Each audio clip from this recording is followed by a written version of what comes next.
itu asma, darah tinggi, orang yang gangguan alergi, cepet banget itu. Itu buat kecantikan, wah itu bikin glowing and kinclowing. Berapa kali seminggu? Sekali, 2 kali, keren.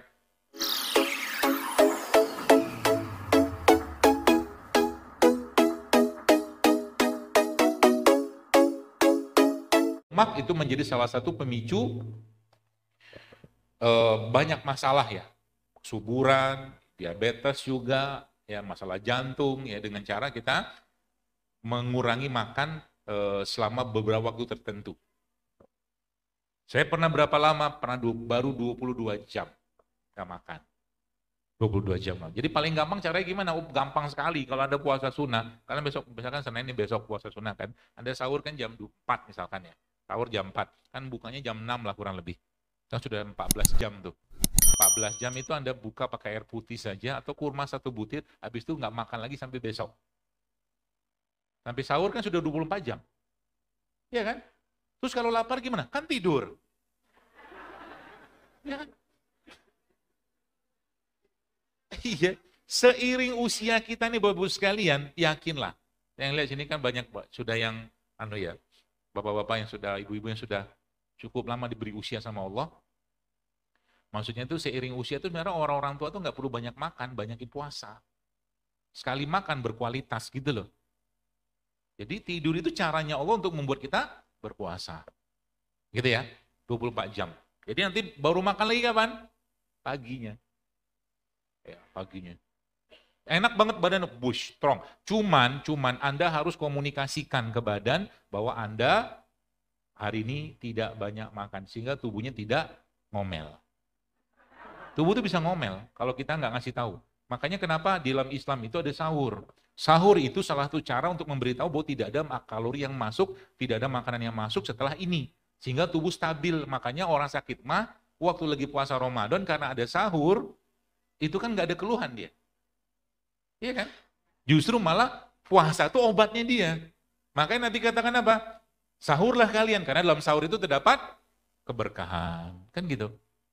Ya, itu uniknya tubuh kita itu besar. Kalau dikondisikan. Jadi kalau bagaimana caranya ngomong aja dalam hati, ngomong dengan pikiran kita, nggak ada makanan lagi habis ini ya, gitu loh. Itu tenang dia, nggak masalah gitu kan. Apalagi pakai aktivitas. Ya. Nah,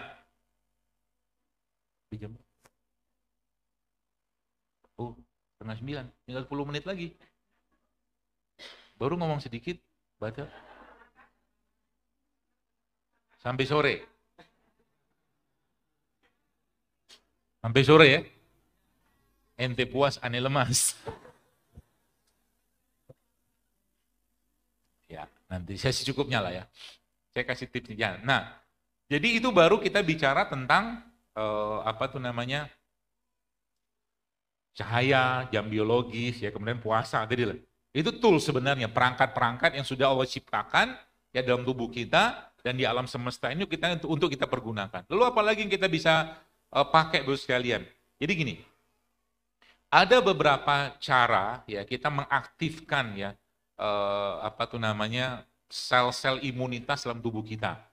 Ya, yang pertama tadi dengan panas tadi kan. Ya. Panas itu manfaatnya banyak nggak? Banyak sekali, ya. Banyak sekali manfaat panas. Ya. Mulai dia mengurangi peradangan, memperbaiki insulin. Makanya kalau Anda bisa menjadwalkan bersauna, ya, 1 pekan itu sekali itu bagus banget efeknya. Sauna. Berarti harus beli alatnya, nggak usah pakai tikar aja. Pakai tikar. Kan zaman di kampung saya lo pakai tikar. Jadi tikar agak gede, kita nongkrong dalamnya pakai panci. Kebayang nggak? Ustaz kok bingung gitu, Ustaz? Kayak orang itu loh, mau kawin itu loh, kan disuruh pakai rempah ratus itu loh, Bu. Tahu? Masa nggak tahu? Tahu kan itu bapak-bapak nganggu tuh. Kayak sauna. Kalau sauna sekarang kan ada kayak rumahnya, kayak tenda kecil gitu loh. Terus dikasih selang, kasih uap, itu tuh bagus banget. Ya, cuma zaman dulu kan karena nggak semodern sekarang kita pakai tikar, atasnya tutup kain. Udah ingat? Nah, itu. Isinya itu apa? Jadi kayak gini, ada tikar gede, kita bisa duduk di dalam pakai bangku. Nah, di situ ada panci yang udah ada rempah-rempahnya. Kita ngerasain uap di situ. Itu Masya Allah bagus banget, serius. Oh-nya udah 15 menit baru oh. Tapi Alhamdulillah Bapak dapat oh. Kayak gitu ya. Udah paham ya? Isinya apa aja? Oh, bisa Anda campur serai, pandan, gitu loh.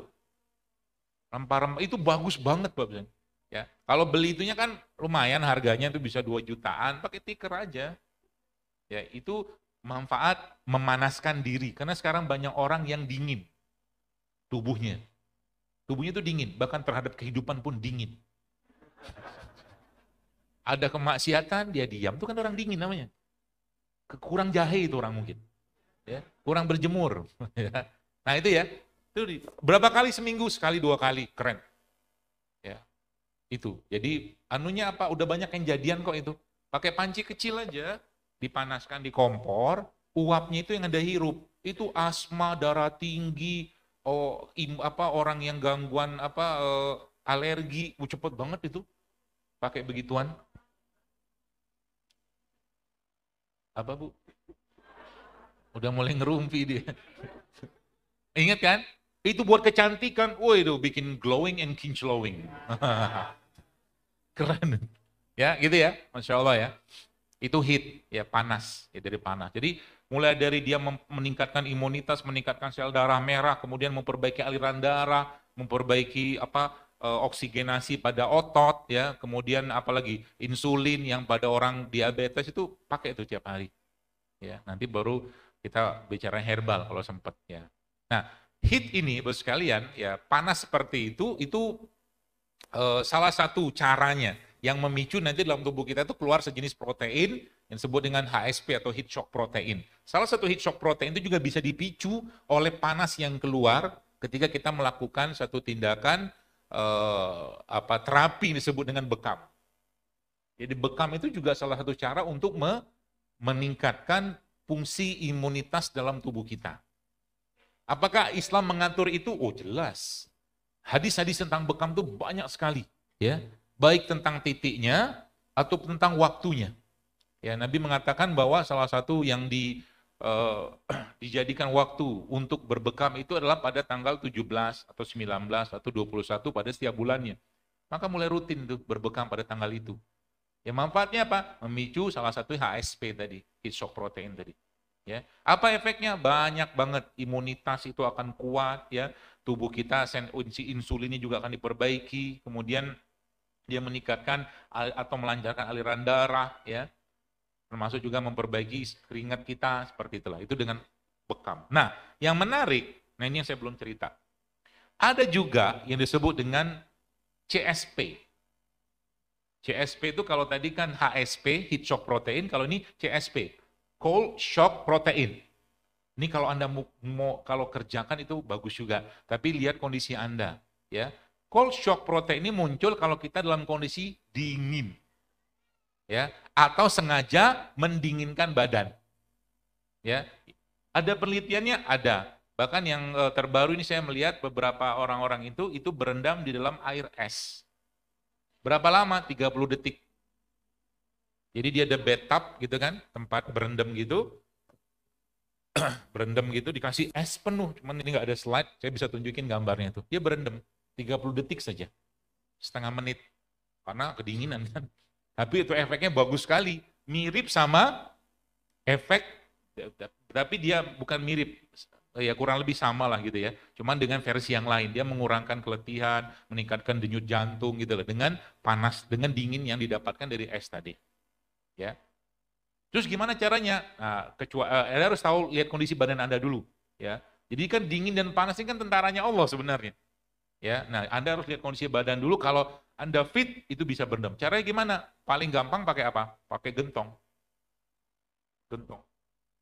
Gentong yang biru yang gede itu nyemplung di situ. Tapi dikasih es. Berapa lama? Jangan lama-lama, sebentar aja, 30 detik aja. Itu manfaatnya apa? Saya ceritakan manfaatnya ya. Pertama, dia akan meningkatkan power output dalam tubuh kita. Power kita dinaikin, kenapa? Gara-gara itu nanti jantung akan berdetak lebih kencang. Kan untuk menghangatkan, yang pertama. Lalu yang kedua apa? Dia akan menurunkan core, temperatur basal tubuh kita yang mungkin sedang bermasalah. Kemudian apalagi? Dia akan mengurangi peradangan. Apalagi dia akan mengurangi fatigue itu keletihan. Ya, apalagi dia juga akan bisa meningkatkan plasma volume darah tubuh kita itu diperbaiki sama dia dan menurunkan tekanan darah setelahnya nanti. Saya belum pernah coba tapi pengen coba. Ya, belum. Lagi nyari tempatnya. Berendam. Bener-bener di es. Makanya kalau tempat dingin kayak begini, saya biasanya tidak akan mau mandi air hangat. Gak mau saya. Rugi saya. Kenapa rugi? Kalau saya mandi air hangat, otomatis saya menaikkan suhu tubuh saya. Otomatis lagi apa? Saya keluar dari kamar mandi, saya harus beradaptasi lagi dengan cuaca yang dingin. Tapi kalau saya dinginkan badan saya dengan air dingin, itu justru malah ketika keluar, dingin itu tidak akan terasa. Paham ya? Seperti itu caranya. Makanya jangan mandi air hangat. Ya. Mandi air biasa aja. Kalau dingin gimana? Ya nikmati aja lah. Gunakan kekuatan super. Tapi jangan langsung ke kepala ya. Ya. Tadi pagi tuh, tadi pagi kan saya mandi jam berapa tuh mandi? Jam 3:30 lah saya tadi pagi saya mandi, itu pakai air biasa aja. Ya, dari kaki lu kita siram, ya jangan langsung ke kepala, nanti kaget deh. Kaki dulu sampai ke atas, nanti terakhir baru kepala. Awalnya dingin, tapi lama-lama nggak akan dingin lagi. Ya, makanya belajar tuh. Kalau kapan kita pakai air hangat? Kalau perlu. Ya, apalagi tempat kayak begini, jangan sering-sering mandi air hangat. Tubuh kita akan, kalau menurut saya gitu kan, tubuh kita justru malah akan kerja keras untuk beradaptasi ketika cuaca dingin. Gitu loh. Jadi kalau sudah dingin kita pakai air tadi aman kita. Ya, nah seperti itu.